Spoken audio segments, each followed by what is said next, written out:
So, welcome back to Raven Maven, and we are elated to have educator and entrepreneur Tim Bryson, founder of Walk With TFB, join us today as we focus on his work and debunking misconceptions of the millennial generation. So, Tim Bryson, welcome to Raven Maven. Thank you for joining us today. What's popping? What's popping? What's popping? It's always good to be a guest. So I appreciate you making me family today. I appreciate it. I appreciate you taking the time out to be here. So I wanted to talk about how you started Walk With TFB and what led you to becoming more like a mentor, because I know you work a lot with students and helping them to find their purpose and I guess pursue those goals, or being purpose driven, which to me is very important, not only in career but just in life in general. I think that everything you do should be with intent or some type of goal. So can you just tell me how you got started with that? Yeah, most definitely. So as you mentioned, my name is Tim Bryson, and I'm a Black Millennial Educator. And so this really all came to fruition for me, being a Black Millennial Educator last summer, after the resurgence of the Black Lives Matter movement, but also during the height of COVID as well. And so during that time, I was reflecting on my experiences, not just in undergrad, not just in grad school, but really going back to K-12, right? So I started in public school, K-8, high school. My mom wanted me and my brother to go to a private all-male Catholic Jesuit high school. Wow. So to which it sounds, it's very white. Yeah. And so I was one of 8. Yeah, very, very white and very Catholic. But it was I was one of 8 Black people in my graduating class of 374. Left Cincinnati, right, where I grew up, and then went to South Carolina and ran track at Coastal Carolina University. So then I was back in a co-ed environment. I was a student athlete. But then after 1 year, I transferred to the University of South Carolina. In my first semester on campus, I joined Pledge Phi Beta Sigma Fraternity Incorporated. So literally within the span of 2 years, I was at an all-boy high school, private Catholic high school. Then an 18-year-old in Myrtle Beach as a student athlete. And then 6 months later, right, I was a member of Phi Beta Sigma, which is obviously historically Black fraternity. Right. And so thinking back, that was a lot to just transition and deal with and really navigate and manage. Also while being in the state of South Carolina, to which we know is history. And so during COVID, I started to realize my values are centered on education, sport, and culture. Right. And up to that point, I had not found an environment where I could have conversation about education, sport, and culture without having a code switch. And so I said, I was thinking about starting a podcast at some point. I said, now is the right time. I had a friend who had me on their podcast in May. And I said, it's time to do it, right? Purpose can't wait. So started the podcast. And so Walk With TFB is a podcast that is, again, intended to have unfiltered conversation with authentic people centered on education, sport, and culture. So if it falls within that category, in that realm, I would love to have you on. But that's how the podcast originated at its core. And what is I know that it focuses on education and sports, but for you, since you started, what has been the biggest takeaway with the podcast, or that you feel value that is provided to its listeners? Yeah, that's a good question. So, honestly, it's free game. It's free content. I don't monetize my podcast on purpose because I'm just a facilitator, right? I take pride in being a facilitator and the host of the show, but it's not my story to sell and make money off of. And so one thing I learned in high school at that Catholic high school, Jesuit Catholic high school, is that the Jesuit mission is really values driven, social justice driven. Yes, it's had its history, but it's social justice at its core. But one thing that some of the leadership at the high school taught me at an early age was that everyone has a gift and everyone has a story.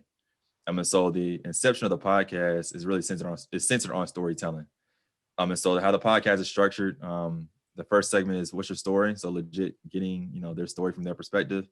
Talk about trending topics depending on what they want to talk about. And then how can our podcast community best support them?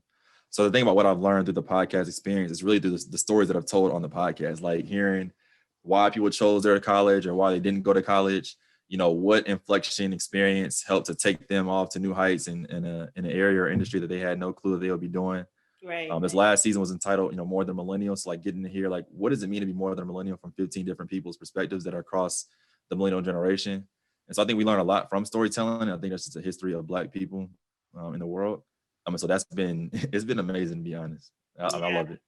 So I know that that's interesting, because I know we want to talk about just overall being Black millennials, and like, I guess there's stereotypes around millennials in general, but because Raven Maven is Blacker than ever, and we are really focused on what our experiences are.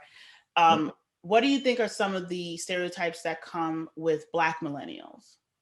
Yeah. So first and foremost, I think we're still job hoppers, and not because we're not valued at work. Let's put that out there, but not in the same way that our non-Black counterparts feel. So I think I think people feel that we're job hoppers because we don't like our jobs, when in reality we don't feel valued at our jobs. Right. More importantly, we don't feel seen at our jobs. We're not getting paid the money that we're worth at our jobs, right? And so I think, we can all come to that. So I think that's where I think that's one initial stereotype. Number two, and is one that I think, especially now since the resurgence of the Black Lives Matter movement, I think, speaking personally, we're becoming more comfortable being Black at our job, which sounds wild to think about, being a Black person who works at an establishment.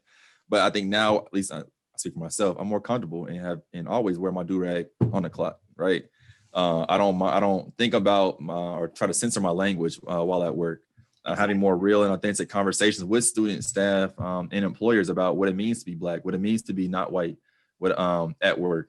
And so I think those are some of the stereotypes that, at least that I've seen, especially around the one at least not feeling valued, and how that comes across, right? That we don't always speak up when we're at the table. No, that's not. We speak up. Y'all just having to create an environment, right? Or help to create an environment, sustain an environment where we can be our true selves at work. Right. And so from that, and I think, again, over this last year, I realized, like, okay, there's a lot of power in being Black. There's a lot of power in being a millennial, but, really intersecting those identities and thinking about what it means to be a Black millennial is something that's special. It's something that can't be duplicated. And so I chose to really own that and take that on with me as I move forward.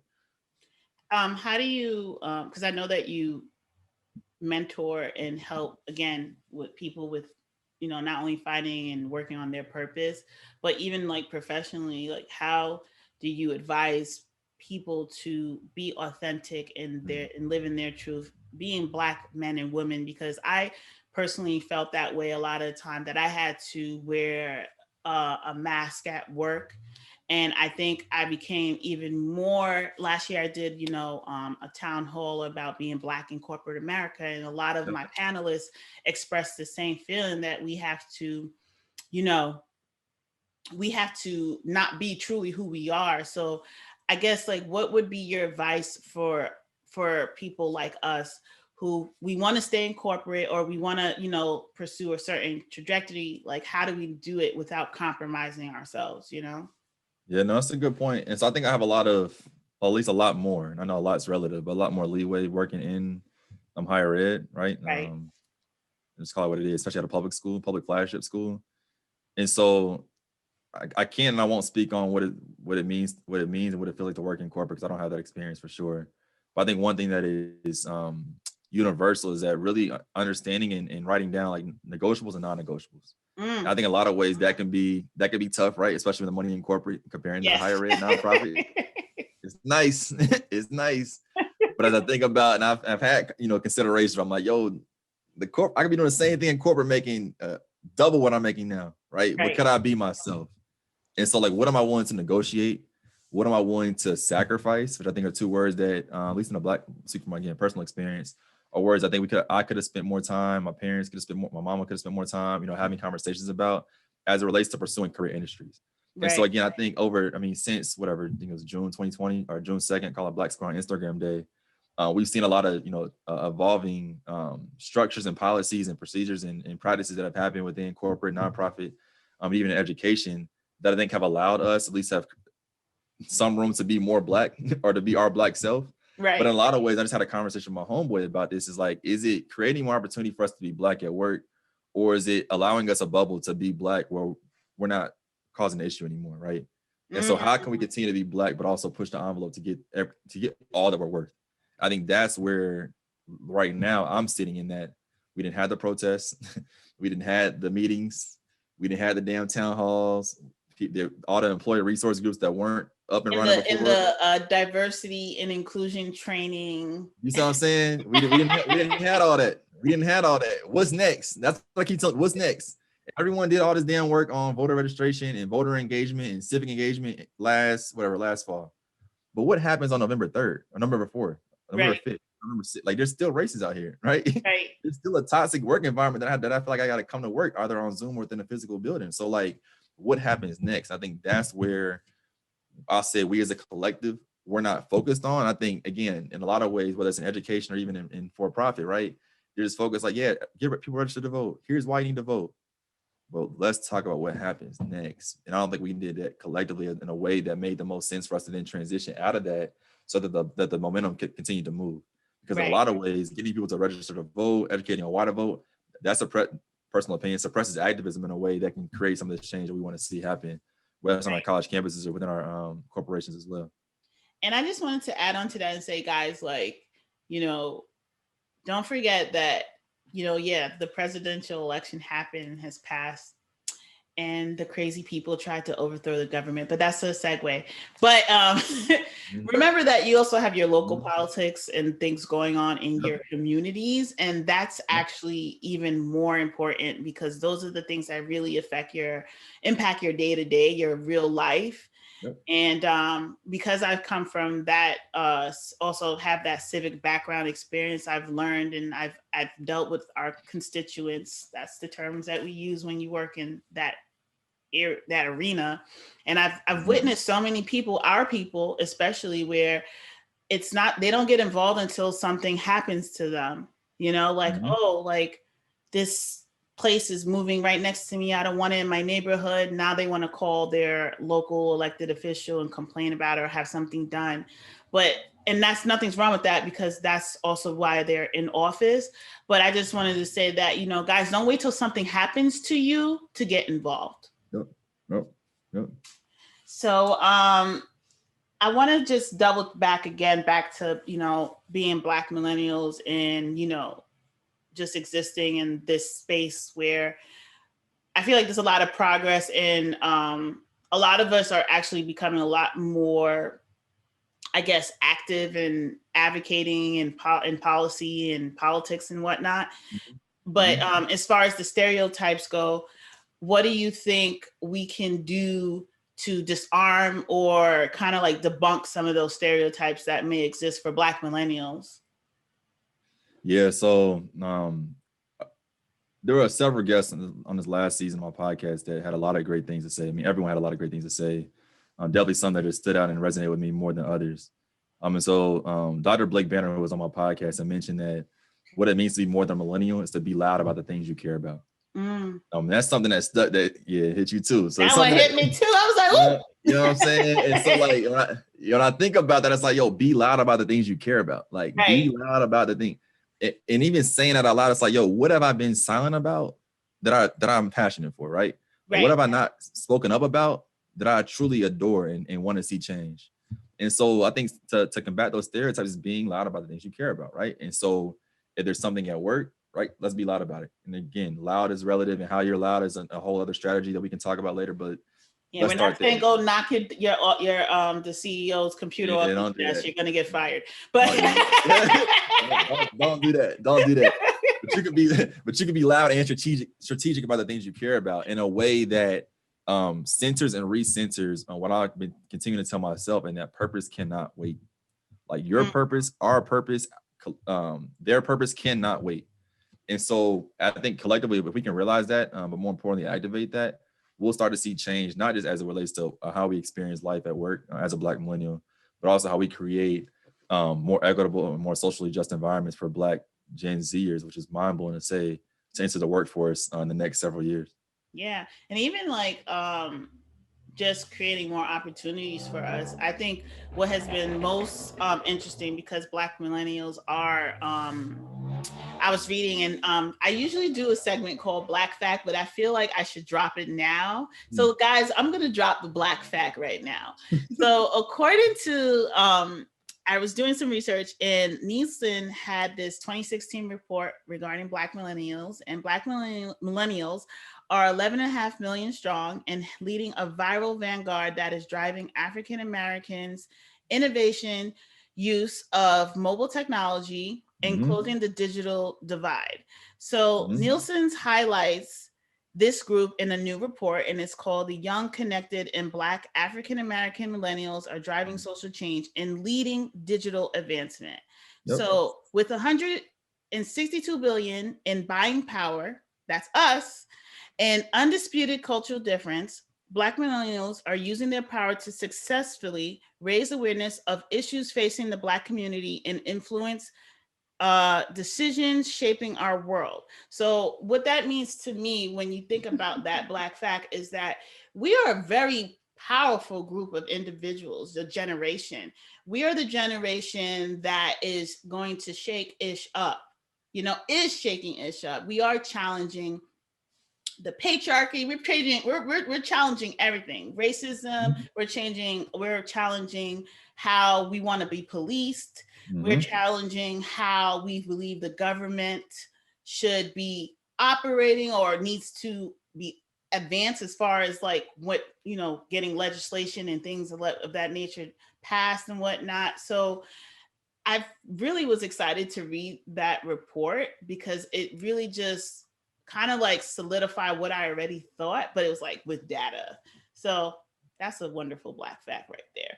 But it ties into what you were talking about everything that's going on. We are in a digital era, and we are part of that the Zoom and the whole way we communicate, everything's so fast. But with that, it's like we have to use that and leverage it in a way that's beneficial, not only for us, but then for the generations that come after us. So, I mean, I think you said it beautifully. I'm glad you brought that fact up because it reminded me that it's not just being loud about the things you care about, but also activating it in a way that makes sense to you. Yes. So if you want to start a podcast, start an effing podcast. If you want to start a business, join LLC Twitter and let's join a business. If you don't have a passport, get your passport and begin to travel. But it's not limiting yourself to like either like what societal standards are, but also in the Black community, what the Black stereotype standards are that limit you from walking in your purpose. Right. And I think for too long we've said like, I don't know if it's gonna be successful. I don't know if I'm gonna be a millionaire. And that's like, I don't have access. And you see what I'm saying? Yeah, there's no excuses anymore, especially being in the digital era. Like Soulja Boy, a lot of these rappers, they used to like Google how to be a millionaire. Like literally they rap about things like that. I think if you could take the time to watch a TikTok or whatever you could watch, you could go online and learn about how to start investing and know what that means. So it's just about, we live in the data age, and it's about using data and leveraging it, not only for yourself, but for our community. Exactly. Yep, I agree. So I do have some closing facts. Closing question, I would like to say. What is the biggest takeaway, I guess, for you or goal for TFB going forward in the future of everything that you're doing? Yes, my vision, my mission is all the same, right? To inspire all people, centered around Black people, to identify their passion, inspire vision, and walk in purpose. Wow. We can't do anything. I can't do anything. You can't do anything. Collectively, we cannot do anything if we all don't identify what we're passionate about. Like what brings you joy, what makes you smile, what are things you talk about that people say that you light up. How do you inspire vision? Like how do you inspire the people around you? How do you think about change from a collective sense, from a community sense that creates a better life and a better world for those who are around you, both in your local and global communities, and then walk in that. Right? Walk in purpose. That's an active, that's an action. That's a command. That's continuous, but we can't walk in purpose until we take that first step. Yeah. And so my job, again, a lot of ways I struggle calling myself an entrepreneur. I hate it. I definitely don't like calling myself a podcaster. So something I'm thinking about calling myself now is like a connector, right? I connect people to opportunities. I connect people to experiences. I help connect people to each other. So again, we can all walk in our purpose because purpose cannot wait. It can't wait. It can't wait. And if you don't walk in your purpose, you're also missing out on great opportunities that might be waiting for you. So that is a lot of wisdom right there. And I just want to say, thank you again, Tim, for joining us today. And I want you to just please share with the people where and how they can connect with you. Most definitely. So be sure to follow me on Twitter first and Instagram at Timothy F as in Ford Bryson, Instagram and Twitter. You can also follow Walk With TFB on Instagram and Twitter, and of course, the IPA Way on Instagram. I also want to plug LinkedIn, so you can add me on LinkedIn at Timothy F Bryson. Please send a note that you heard me from the Raven Maven show. I personally do not accept LinkedIn requests from those that do not send a note, which is why there are a lot sitting in my inbox right now because LinkedIn is not Facebook. But nevertheless, look forward to connecting with y'all and helping identify how we can all help each other walk in our purpose moving forward.